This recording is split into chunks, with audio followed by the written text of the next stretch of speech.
안녕하십니까. 저는 CJ 대한통운에서 비즈니스 분석 팀을 맡고 있는 상현준이라고 합니다. 오늘 김민수 상무님께서 몸이 좀 안 좋으셔서 제가 대신 발표를 하는 점 양해 부탁드립니다.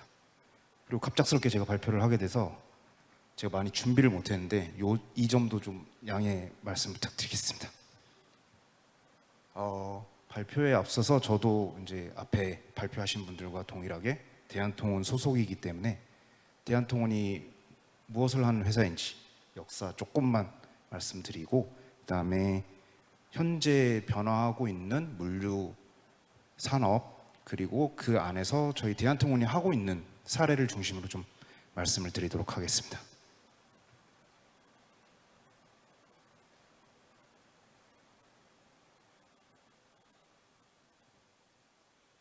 네, 대한통운은 아시다시피 아시다시피는 아니고요. 죄송합니다. 네. 1930년에 조선 미곡 창고 주식회사라고 해서 대한민국에서 최초로 이제 물류 회사라고 할 수 있는 원조라고 볼 수 있고요.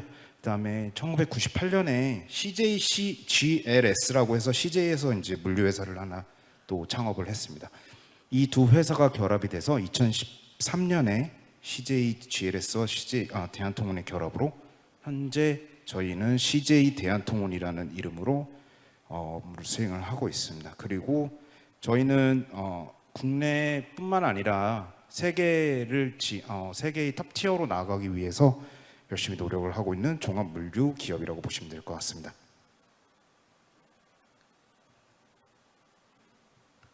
네, 대한민국 분들 대부분이 대한통운은 택배 회사라고만 알고 계신데요.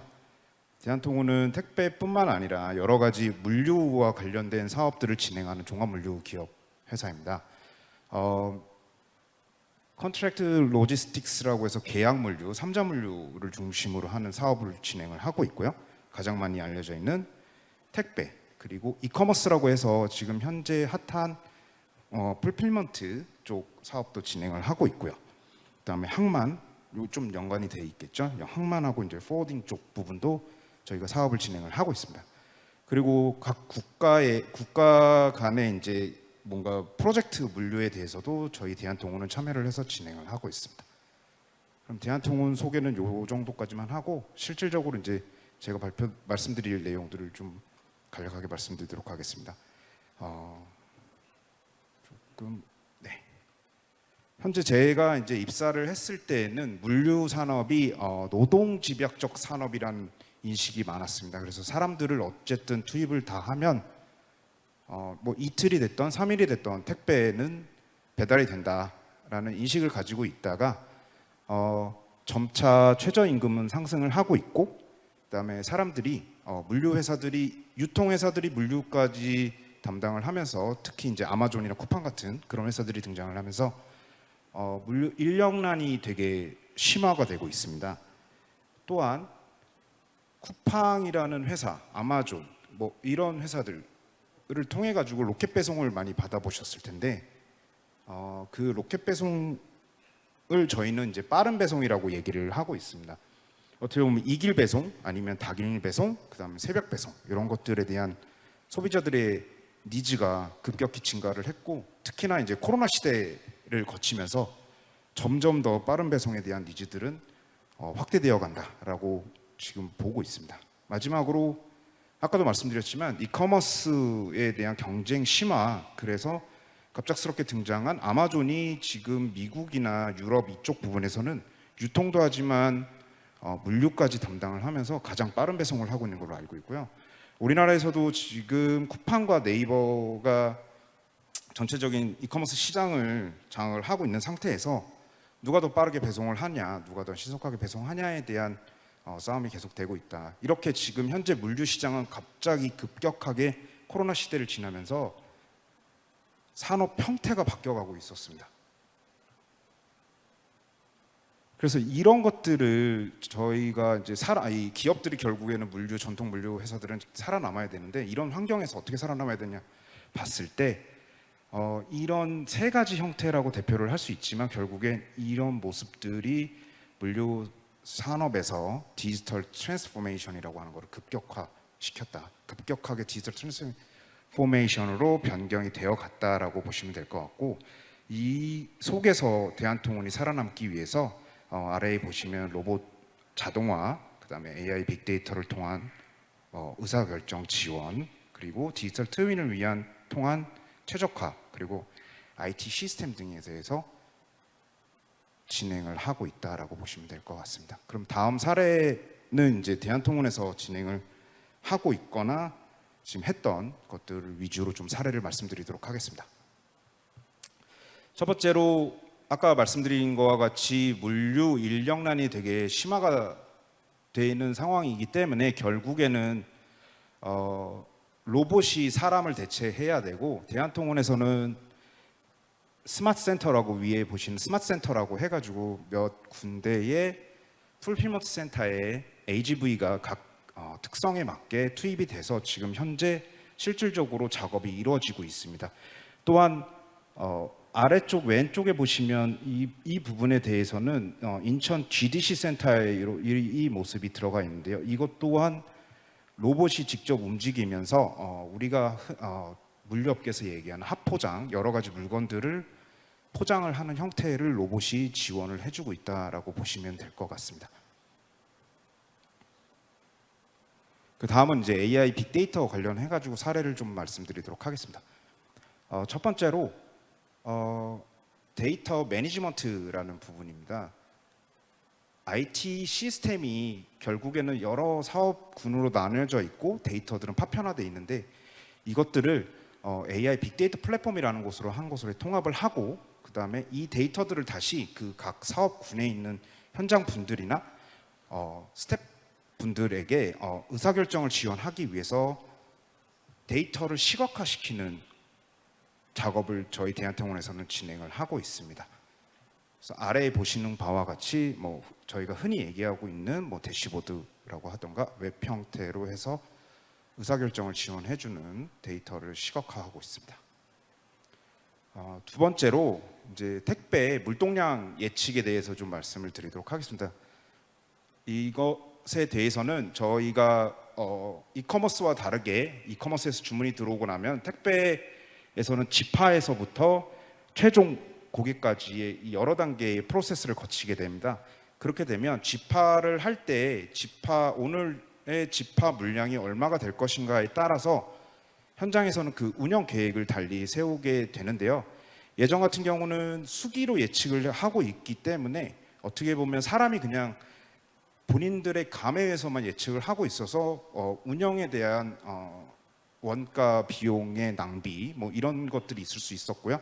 아니면 사람이 부족해가지고 택배가 제 시간에 도착을 못하는 이런 현상들이 있을 수 있었습니다. 그런데 지금 대한통운에서는 지파 부분에서 다음 날 물동량이 얼마가 이루어질 거라는 예측을 현장에다가 제시를 해주고, 현장에서는 그것을 보고 단기적으로 운영 계획을 수립을 하고 있습니다. 또한 물량이 계속 플랫하게 움직이지는 않고요. 변동성이 되게 심한 형태로 나타나기 때문에 중기 전략을 수립하기 위해 주간 월간에 대한 물동량 예측도 진행을 해주고 있고, 마지막으로 장기적으로 몇 년 후에는 어떻게 될 것인가에 대한 예측을 통해 가지고 장기 계획도 세울 수 있도록 의사결정 지원을 하고 있습니다. 이거 같은 경우는 실질적으로 저희가 이제 분석을 해서 예측을 하고 데이터 분석과 예측을 통해서 패턴을 봤을 때 액슈얼과 이제 포캐스팅을 보시면 거의 비슷하게 간다라고 보시면 될 것 같습니다. 이런 식의 패턴들이 보여주고 있는데, 이거는 이제 비단 일부 예시이고요. 물동량의 트렌드는 항상 매번 바뀌기 때문에 이거는 이제 일단 그냥 예시라고 보시면 될 것 같습니다. 이런 식으로 예측과 실제적으로 움직이는 게 비슷하게 가고 있다라고 보시면 될 것 같습니다. 그리고 두 번째로 이제 저희가 진행을 하고 있는 게 뭐냐면 풀필먼트 센터라고 아까 말씀드렸는데, 그게 이제 결국엔 이커머스에서 주문 들어오는 주문량을 저희가 예측을 하게 됩니다. 이 주문량을 예측을 해야 되는 이유는 뭐냐면 풀필먼트 센터의 주문량이 얼마가 들어오는지를 예측을 해야 도급 인력, 그러니까 작업하는 인력들을 수급을 할 수가 있고요. 그것에 따라서 그 센터에서는 일일 생산성 그리고 일일 운영 계획들을 수립을 할 수 있습니다. 그래서 이 앞에 주문량 예측에 대해서는 상당히 지금 대한통운에서도 심혈을 기울여서 노력을 하고 있고요. 결국에는 이거는 이제 정확도가 항상 높아야 되는 부분이 있어서 조금 어려움이 있다라고 보시면 될 것 같습니다. 세 번째로 이제 다이나믹 프라이싱인데 택배 회사, 그러니까 물류 회사가 왜 다이나믹 프라이싱이 필요하냐라고 할지 모르겠지만 이거는 어떻게 보면 C 커스터머, 그러니까 최종 고객이 아닌 셀러들 아니면 저희한테 물건을 위탁한 B2B 형태의 분들에게 제공되는 이제 맞춤형 판가라고 보시면 될 것 같습니다. 지금 보시면 극소나 대라고 하는 게 결국엔 주문 들어오는 물건의 형태가 작거나 크거나에 따라서 배송기사들이 노동력이 엄청 많이 투입되거나 간단하게 움직일 수 있고요. 그리고 오른쪽에 보시면 도서상관 지역을 같은 경우는 산지가 있으면 사실 배송하기가 그렇게 쉽지는 않은 상태이고요. 주택 밀집 지역이더라도 계단으로 올라야 되고 차가 못 들어가는 지역, 아니면 아파트는 사실 엘리베이터로 왔다 갔다 할 수 있기 때문에 이렇게 이거에 따른 차등을 가지고 맞춤형 판가를 제시를 하고자 지금 현재 노력을 하고 있습니다. 그러니까 이런 식의 이제 케이스는 실질적으로 저희가 분석을 했던 사례인데요. 서울하고 인천 중구나 이제 부산 해운동 이렇게 통해 가지고 어디가 쉽고 어디가 어려운지 이런 것들을 찾아내고 있는 상태라고 보시면 될 것 같습니다.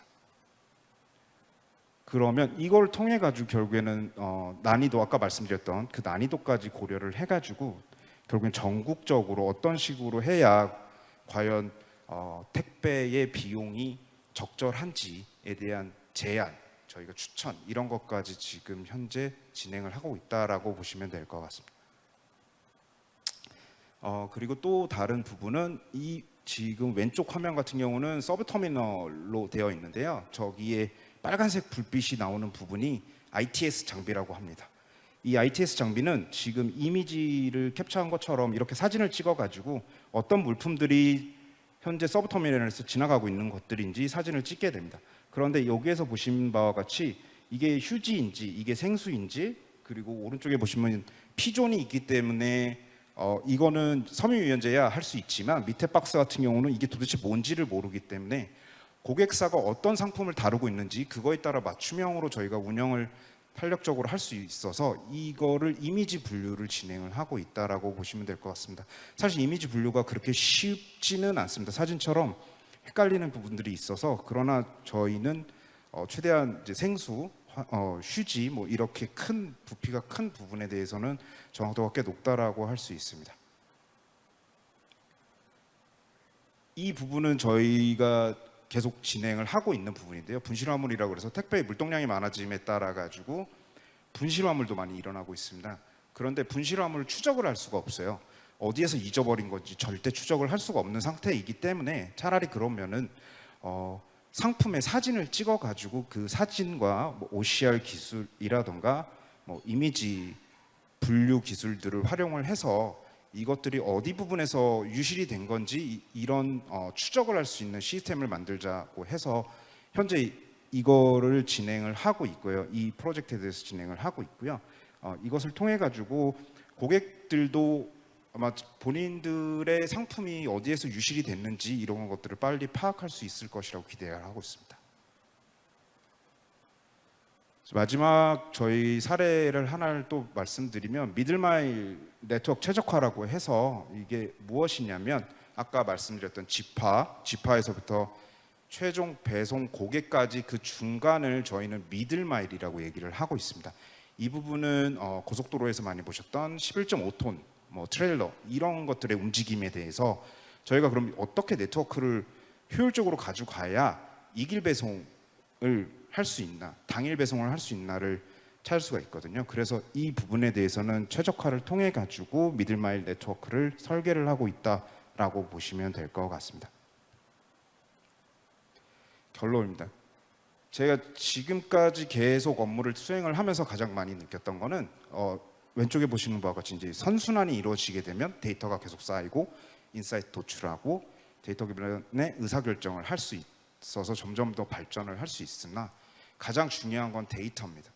데이터가 쌓이지 않으면 그 밑에 어떤 것도 이루어질 수가 없게 되고요.